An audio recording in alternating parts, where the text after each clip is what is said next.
আমি যে দুটো গান গাইছি তার মধ্যে প্রথম গানটা ময়নাডাল বলে একটা গ্রাম বীরভূমে, সেখানে আমরা কাজ করতে গিয়ে শুনেছিলাম। ওটা ওরা জন্মাষ্টমীর সময় গায়।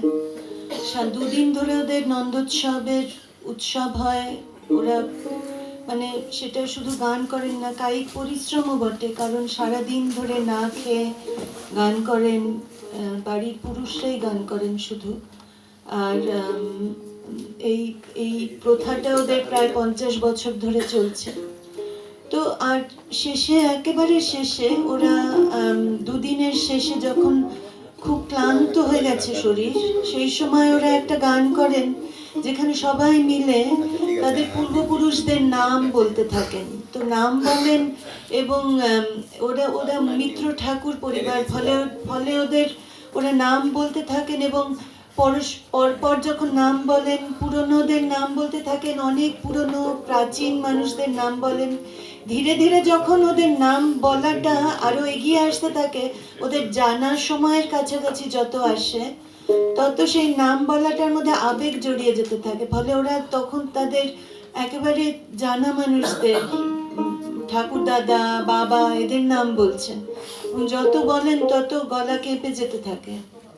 তারপরে ওরা একটা গান করেন, সেই গানটাই আমি গাইছি।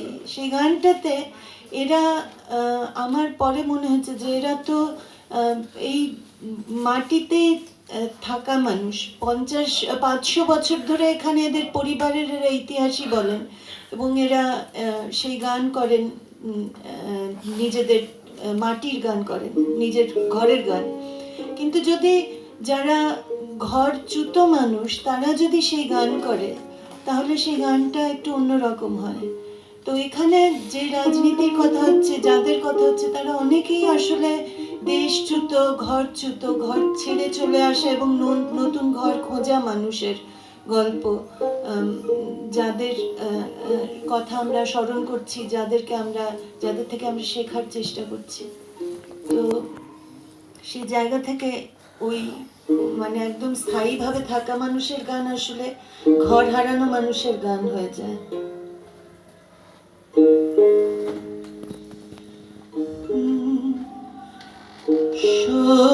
সচির নন্দনাথ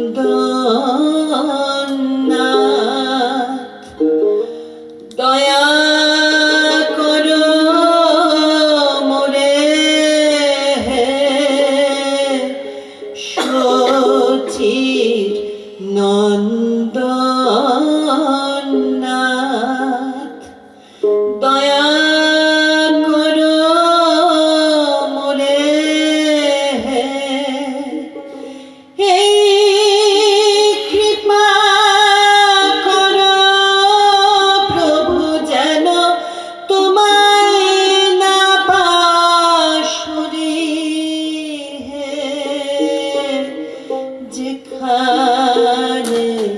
সেখানে যেন জন্মিয়া না মরি হে,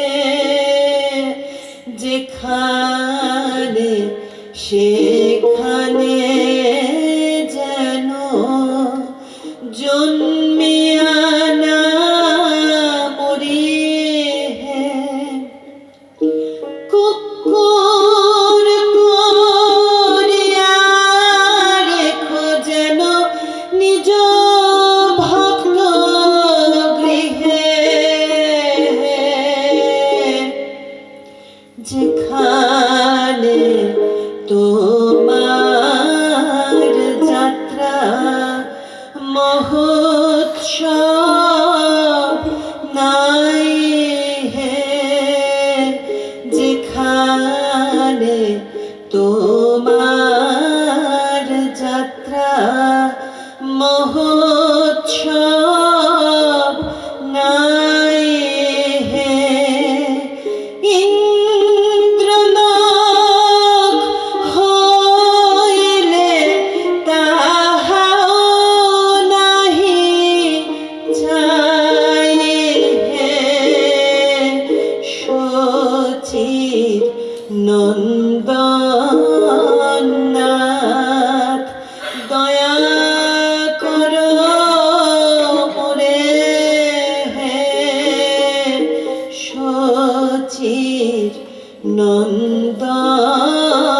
নন্দনাথ দয়া করো মোরে,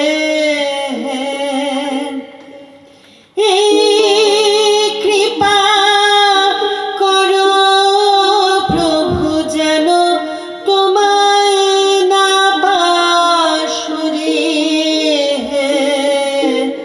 শচীর নন্দনাথ।